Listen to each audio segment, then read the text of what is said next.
Nós vamos ler alguns versículos. Você abre o capítulo 6 do Evangelho de João. Eu vou citar o versículo e você vai me acompanhar. E nós vamos saltar alguns versículos. João 6, versículo 35. João, capítulo 6, verso 35. Declarou-lhes, pois, Jesus: Eu sou o pão da vida. O que vem a mim jamais terá fome, e o que crê em mim jamais terá sede. Amém? Versículo 41. Murmuravam, pois, dele os judeus, porque dissera: Eu sou o pão que desceu do céu. E diziam: Não é este Jesus, o filho de José? Acaso não lhe conhecemos o pai e a mãe? Como, pois, agora diz: Desci do céu? Respondeu-lhes Jesus: Não murmurei entre vós. Ninguém pode vir a mim se o Pai que me enviou não o trouxer. E eu o ressuscitarei no último dia. Versículo 54. Quem comer a minha carne e beber o meu sangue tem a vida eterna, e eu o ressuscitarei no último dia, pois a minha carne é a verdadeira comida, e o meu sangue é a verdadeira bebida. Quem comer a minha carne e beber o meu sangue permanece em mim, e eu nele. Assim como o Pai que vive me enviou, e igualmente eu vivo pelo Pai, também quem de mim se alimenta, por mim viverá. Versículo 60. Muitos dos seus discípulos, tendo ouvido tais palavras, disseram: Duro é este discurso, quem o pode ouvir? Mas Jesus, sabendo por si mesmo que eles murmuravam a respeito de suas palavras, interpelou-os: Isso vos escandaliza? Que será, pois, se virdes o Filho do Homem subir para o lugar onde primeiro estava? O Espírito é o que vivifica, a carne para nada aproveita. As palavras que eu vos tenho dito são Espírito e são vida. Contudo, há descrentes entre vós, porque Jesus sabia desde o princípio quais eram os que não criam e quem o havia de trair. E prosseguiu: por causa disso é que vos tenho dito, ninguém poderá vir a mim se pelo Pai não lhe for concedido. À vista disso, muitos dos seus discípulos o abandonaram e já não andavam com ele. Então perguntou Jesus aos 12: Porventura quereis também vós, outros, retirar-vos? Respondeu-lhe Simão Pedro: Senhor, para quem iremos? Tu tens as palavras da vida eterna, e nós temos crido e conhecido que tu és o Santo de Deus. Até aqui. Querido, essa palavra nos relata uma passagem que Jesus, após haver alimentado uma multidão de mais de 5.000 homens, fora as mulheres e as crianças, multiplicando 5 pães e 2 peixes, Jesus alimentou aquela tão grande multidão. Recentemente nós ministramos uma palavra aqui, em que falamos sobre a compaixão de Jesus, o cuidado dele em ensinar, em alimentar e em curar aqueles que o ouviam, a multidão que estava ao redor dele. A Bíblia diz que depois de Jesus ter multiplicado esses pães, alimentado a multidão, ele foi para o outro lado do mar da Galileia, e a multidão rodeou o mar e chegou no outro dia até Jesus. E Jesus repreendeu aquela multidão porque eles estavam atrás dele por causa do milagre dos pães. Ele fala bem claramente: vocês me procuram porque comeste do pão e vos fartastes. Mas eu digo a vocês que vocês têm que trabalhar não pela comida que perece, mas por aquela que permanece para a vida eterna. Jesus chama o povo que ali estava, tira o foco dele das coisas materiais para as coisas espirituais.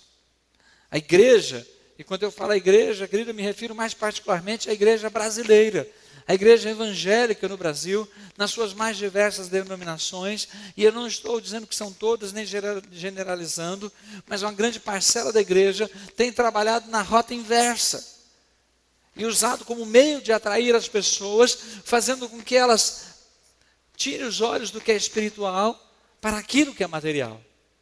As pessoas têm sido convidadas a vir a Jesus porque Ele multiplica os pães, e não porque Ele dá vida eterna. E o resultado disso é que nós temos visto uma igreja que perdeu a perspectiva, a visão, a noção, perdeu o senso da eternidade. Em Eclesiastes a palavra fala que o homem não compreende aquilo que Deus faz. No entanto, ainda que o homem não possa perscrutar, não possa sondar, não possa conseguir compreender da riqueza, da grandeza, das obras de Deus, contudo a palavra diz que Deus colocou a eternidade no coração do homem. O ser humano tem algo, mesmo que ele não explica, pode ser o mais primitivo dos homens, há um senso de eternidade, um desejo de transpor a realidade da morte. Mesmo quando um homem, lá da caverna, escreve e deixa os seus registros na pedra, ali ele quer perpetuar aquilo que pensa, ali ele quer se perpetuar naquilo que faz. O homem tem um senso, um desejo da eternidade, isso é Deus que plantou dentro dele. Mas o caminho para essa eternidade tem nome, e esse nome é Jesus de Nazaré. Ele disse: há uma fome dentro de você, há uma sede no seu coração, e eu sou o pão que desceu do céu. Aquele que crê em mim não terá fome, aquele que crê em mim não terá sede. Querido, o Senhor é poderoso para suprir a cada uma das suas necessidades materiais. Amém? Eu tenho pregado aqui, eu tenho anunciado aqui, que esse Deus é o Deus que cura as nossas enfermidades. Que esse Deus é o Deus que é a nossa proteção. Que é o Deus que nos farta de bens e renova as nossas forças. Mas, querido, primeiramente nós precisamos entender que esse é o Deus que transforma as nossas vidas, que nos salva de nós mesmos. Como uma música tão bonita que diz: Ele me salvou de mim. Porque muitas vezes, o homem diz que o homem é o lobo do homem, porque é o homem como predador destruindo o outro homem. Mas eu tenho visto, querido, que muitas vezes o homem é o lobo de si mesmo, atacando e devorando o seu futuro, destruindo o seu presente.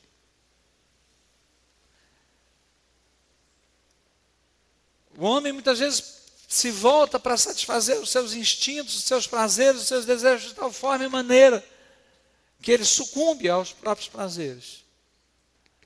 O homem tem uma fome, e se nós tomarmos como paralelo a fome física, muitas vezes se entrega de tal maneira que a comida que deveria fazê-lo forte pode matá-lo.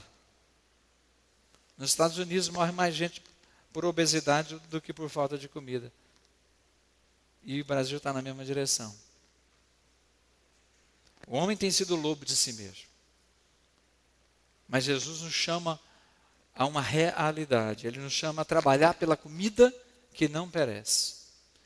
E muitas vezes nós confundimos isso com religião, com a prática da cultura religiosa simplesmente. A multidão ali começou a perguntar: mas quem que é o Senhor? Que obras que o Senhor faz? Ele havia acabado de multiplicar 5 pães para 5.000 pessoas, pelo menos. E eles começam a perguntar que obras que ele faz. Moisés, eles dizem, fez chover pão do céu, porque lá no deserto, para sustentar o povo, Deus mandou o maná. O maná era um cereal, como um pão que caía do céu e sustentou por 40 anos o povo no deserto. E aquilo era para eles o maior sinal registrado. E eles diziam: Moisés nos deu o pão do céu. E Jesus disse: não, aquele pão, quem comeu morreu depois. Não por causa do pão, o pão sustentou, mas um dia morreu. Mas o verdadeiro pão que desce do céu e dá vida ao homem sou eu. Quem crê em mim. Querido, essas palavras, elas provocavam impacto. Elas incomodavam, elas mexiam nas pessoas por dentro. Sabe qual é o nosso problema, querido? Nós temos ouvido tanto da palavra de Deus que nós não temos mais dado valor àquilo que nós estamos ouvindo. Nós estamos na presença de Deus e muitas vezes nós não atinamos com isso.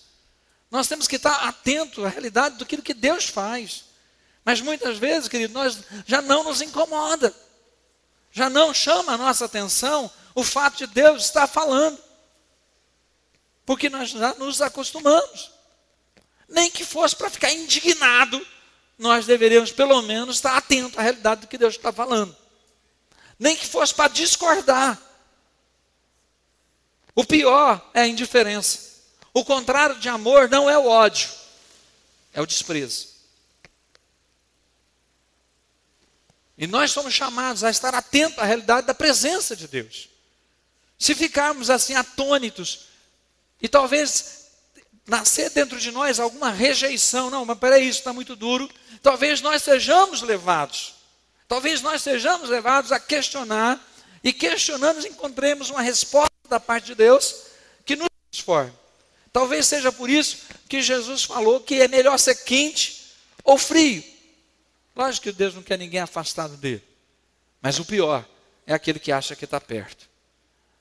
O pior é o morno. O pior é o indiferente. Bom, voltando à nossa dissertação, aquele que, quando Jesus começa a falar que ele era o pão do céu, os homens começam a murmurar. Eles não tinham coragem de confrontá-lo, mas eles começavam a conversar entre si.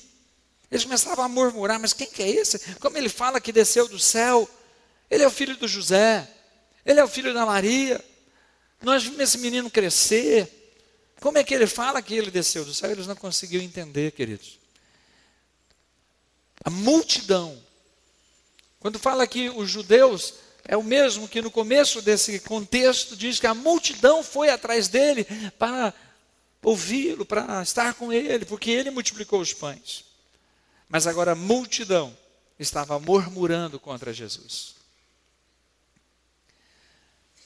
E logo em seguida nós vemos que Jesus, em vez de amenizar para manter a sua plateia, em vez de ele dar uma aliviada para manter a sua plateia, ele aumenta. Se ele disse que era o pão, agora ele diz, olha, a minha carne é a verdadeira comida. O meu sangue é a verdadeira bebida. Quem não come da minha carne não tem parte comigo. Quem de mim se alimenta, por mim viverá. Aí pegou pesado. Eles não conseguiam entender isso. Eles não conseguiam compreender espiritualmente essa realidade que é comer da carne e beber do sangue do Senhor Jesus.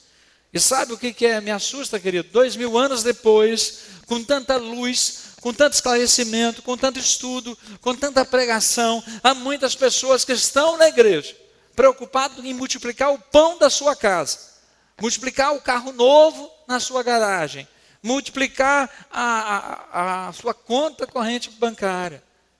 Mas quando fala de comer do corpo e beber do sangue, também se escandaliza. Mas o que é isso? Você fica falando de sangue, eu não gosto de sangue. Querido, comer da carne de Jesus é você se fazer um com ele. Quando eu como a carne, ela se dissolve e se torna parte de mim. Os nutrientes daquela carne agora fazem parte da minha constituição, da minha natureza. Sou eu. Agora com Jesus é o contrário. Você, quando come da carne dele, você se torna ele. Não é você que o absorve, é ele que te absorve. Não é você que o recebe, é ele que te recebe.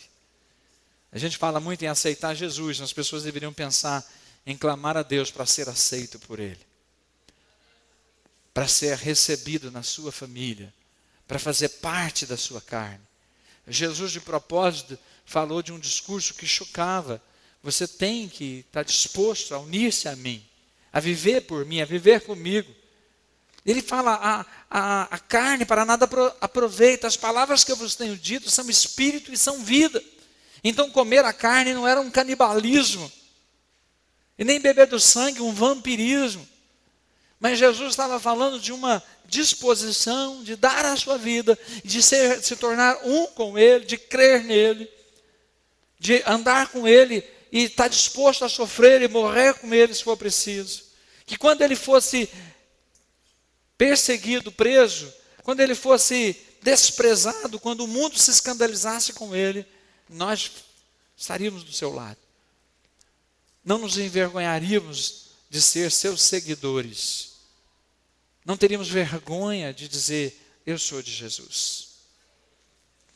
Vou dizer um negócio para você. Me assusta a realidade que hoje dizer eu sou de Jesus não escandaliza ninguém. Não envergonha ninguém. Todo mundo, quando alguém diz assim, eu sou de Jesus, as pessoas estão até batendo palma. Mas isso não é bom? Seria bom se fosse sinal de que você tomou a sua cruz e está seguindo a Jesus. Mas as pessoas, querido, num dia estão tirando a roupa para revistas masculinas, no outro dia estão num púlpito dando testemunho que Jesus transformou a vida delas. E no outro dia estão novamente tirando fotos. Então já não se sabe mais. Teve um que disse que era crente, homem, estou falando de homem, depois estava fazendo filme pornô. E depois disse que a espiritualidade dele, ninguém tem nada com isso, é ele com Deus. Ou seja, ele pode fazer um filme pornográfico e pode ser um cristão. Daqui a pouco eu vou assaltar você lá na esquina e vou dizer graças a Deus. E você é tão crente que eu vou levar o dízimo na igreja do meu assalto para ficar tudo bem com Deus. As pessoas estão perdendo a noção da referência. E Jesus chama para uma identidade. Diz a palavra, muitos dos seus discípulos, tendo ouvido tais palavras, disseram, é muito duro. Não dá para acompanhar. Jesus, o senhor não tem aí uma mensagem mais agradável? Bispo, o senhor não podia pregar hoje sobre bênção? Já teve gente que falou para mim assim, olha, eu vou levar um convidado hoje, bispo, vê se o senhor traz uma palavra boa. Uma palavra assim, porque né, meu convidado vai estar lá, prepara uma palavra boa. Falei, tá bom, meu irmão. Eu pensei que todas elas eram boas, mas tudo bem, eu vou tentar melhorar. A preocupação é, traz uma palavra que não escandalize o meu convidado, que ele fique assim, ó, que bonito. Eu vejo que Jesus não recebeu esse conselho. Alguém, por favor, tinha que ter dado esse conselho para Jesus. Jesus, o senhor para de falar isso. O senhor fala uma palavra mais agradável, fala dos passarinhos, dos lírios dos campos, aquilo lá estava melhor. Esse negócio de o senhor falar de dar vida, esse negócio de o senhor falar de entregar, de comer do corpo e beber do sangue, esse negócio de falar que a gente tem que olhar para o Senhor e ver que o Senhor é o Filho de Deus, mas o Senhor é homem. Parece muito difícil esse discurso. A Bíblia diz que os seus discípulos escandalizaram dele. E Jesus disse, isso vos escandaliza? Eu tenho mais para mostrar. E muitos, a Bíblia diz que o abandonaram e já não estavam com ele. E nessa hora Jesus vira para um grupo mais próximo, os 12. Aqueles que ele tinha chamado, os outros o seguiam, mas esses foram chamados, nome por nome. Os evangelhos relatam os seus nomes, eles foram chamados por nomes. Em Marcos 6 diz que Jesus chamou ele quis, para estarem com ele, para os ensinar e para os enviar a pregar e expulsar os demônios. Aquele grupo, Jesus vira para esse grupo e pergunta, vocês também querem ir embora? Vocês também estão escandalizados? Vocês também estão chocados? O impacto dessas palavras também desagradou a vocês? Vocês querem ir? Jesus não ficou como alguns pastores que plantam até bananeira para as pessoas que saem da igreja. Vendem o que puder para ver se as pessoas entretêm como um circo espiritual. Ele disse, vocês querem ir? E aí nós temos uma revelação de um homem falando pelos 12. Pedro disse, Senhor, a quem nós iremos? Só o Senhor tem as palavras da vida eterna. Teve aqui a grande visão, todo mundo foi embora, estava acompanhando a Jesus, pelo que ele podia fazer. Mas aqueles 12 estavam seguindo Jesus por quem ele era. Todo mundo estava seguindo a Jesus queriam encher a barriga com as bênçãos. Mas aqueles homens queriam encher o coração com as palavras da vida eterna. Pelo que você tem buscado a Deus? O que te move? O que te atrai? O que te traz na casa de Deus?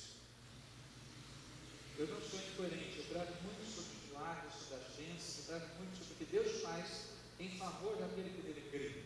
Hoje, aqui agora, as bênçãos do Senhor. A Bíblia diz que a piedade, a devoção, a vida com Deus, ela tem a promessa da vida presente e da que há de vir. Mas se nós vivemos só em função da vida presente, nós estamos perdendo o melhor que Deus tem preparado para nós. Para concluir essa mensagem, eu quero dizer que tem nesse texto, nesse contexto, 3 grupos de pessoas. Eu queria convidar você a se encaixar neles, a se identificar neles. O primeiro grupo é a multidão. A multidão que, olha, marchou a pé a noite inteira para chegar lá. Correram. Jesus foi de barco. Aliás, Jesus nem foi de barco, Jesus foi andando sobre as águas, né? Jesus foi surfando sobre as ondas. E eles correram, rodearam aquele mar. Na verdade era um lago tão grande que era chamado de mar. Então havia a parte que eles podiam circundar. E eles chegaram até Jesus. E eles falaram: mestre, como o senhor chegou aqui? E tal. E Jesus foi direto ao ponto: vocês estão atrás do pão, vocês precisam do pão da vida. E quando Jesus começou a apertar, eles começaram a murmurar. A multidão, querido, só está atrás daquilo que os olhos podem ver. Faz uma campanha, fala de cura, fala de alguma coisa, de algum benefício. A multidão vem. Fala de sacrifício. A multidão também. O segundo grupo, a Bíblia chama de os discípulos de Jesus. Aí fica meio estranho. E eram seguidores, eram crentes.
quero ir para o céu.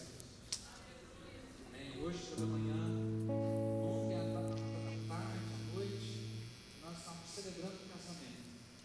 Alex e Cassiano.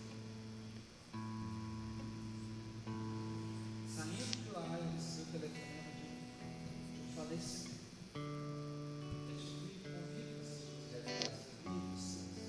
Hoje pela manhã, fomos até esse verão para acompanhar o seu caminho da mãe do pastor Justo.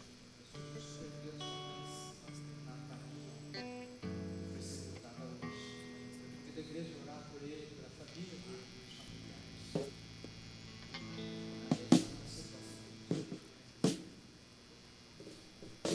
Mas nós temos que saber que na brevidade dessa vida, não importa, mas se nós somos filhos de Deus, em quem nós somos Deus, qual a razão da nossa vida. Eu quero te convidar a olhar para dentro do seu coração e perguntar: eu sou filho? Se Jesus me chamar hoje, estou debaixo. Alguém ali me perguntou, conhecendo o que você conhece, você não tem medo da morte? Eu faço essa pergunta para você. Eu vi essa pergunta de uma senhora. Conhecendo o que você conhece, você não tem medo da morte? Eu pergunto para você. Sabendo se você sabe que você tem medo da morte, sabe a resposta para você? Não. Tem medo. Ele é desagradável a Deus.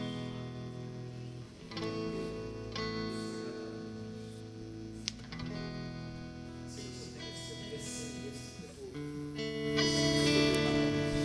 porque ele defendeu o ressuscitar. Quero que faça aqueles que estão e querem ser mais prometidos. Quero fazer uma oração para aqueles que são prometidos, mas precisam ser prometidos. Quero fazer uma oração para aqueles que estão distantes e parece que não conseguem penetrar, mas hoje você está ouvindo essa palavra e você pode dizer: Deus, desperta e abre os seus olhos, faz com que alguém verdadeiramente comprometido com o teu peito para uma cruz. Você quer estar com esses que não se afastam, não abandonam o Senhor, desses que compreenderam que Jesus é o Cristo, o Filho de Deus. Você quer fazer essa confissão? Se você deseja, eu te peço, levanta a tua mão. E não faça isso meramente coletivo. Não faça isso por indução, mas como um gesto para Deus que está vendo e você sabe que Ele está vendo. E você pode erguer no meio de Deus, pastor. Quando alguém chega e diz: olha, eu preciso de alguém, e a coisa que essa pessoa vai escolher é muito boa, quem quer, então as pessoas ficam levantando a mão. Às vezes um artista quer chamar alguém para vir no palco, aí as fãs ficam todos levantando a mão, e às vezes não levantam a mão. Deus me chama, me alcance. Se você quer encontro com Deus, que o Senhor possa mudar o seu coração, levanta a tua mão para Ele. Diga para Ele: Deus, encontra-nos, desperta-nos, desembaraça os teus passos do meu coração. Liberta-me, Deus. Não quero ser, ó Deus, não somente ser atraído, não quero apenas estar envolvido, quero ser comprometido, verdadeiramente comprometido, com toda a minha alma, com todo o meu ser, com Jesus Cristo, Filho de Deus. Quero comer da sua carne e beber do teu sangue. Quero ser um contigo. Quero depender de ti. Quero viver contigo. Senhor Jesus, usa-me. Em nome de Jesus. Nós vamos cantar uma canção. Enquanto nós cantamos, o Espírito Santo vai ministrar no teu coração. Não perca o teu coração. A frequência da palavra.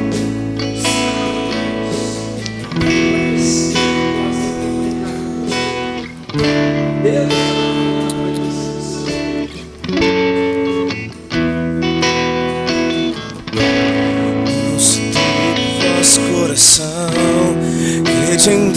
Deus e também em mim.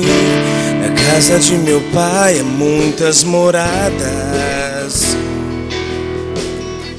Se não fosse assim, eu não teria dito: vou preparar-vos um lugar.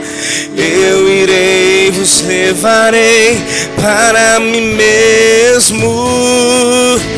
Nós conheceis o caminho para onde eu vou.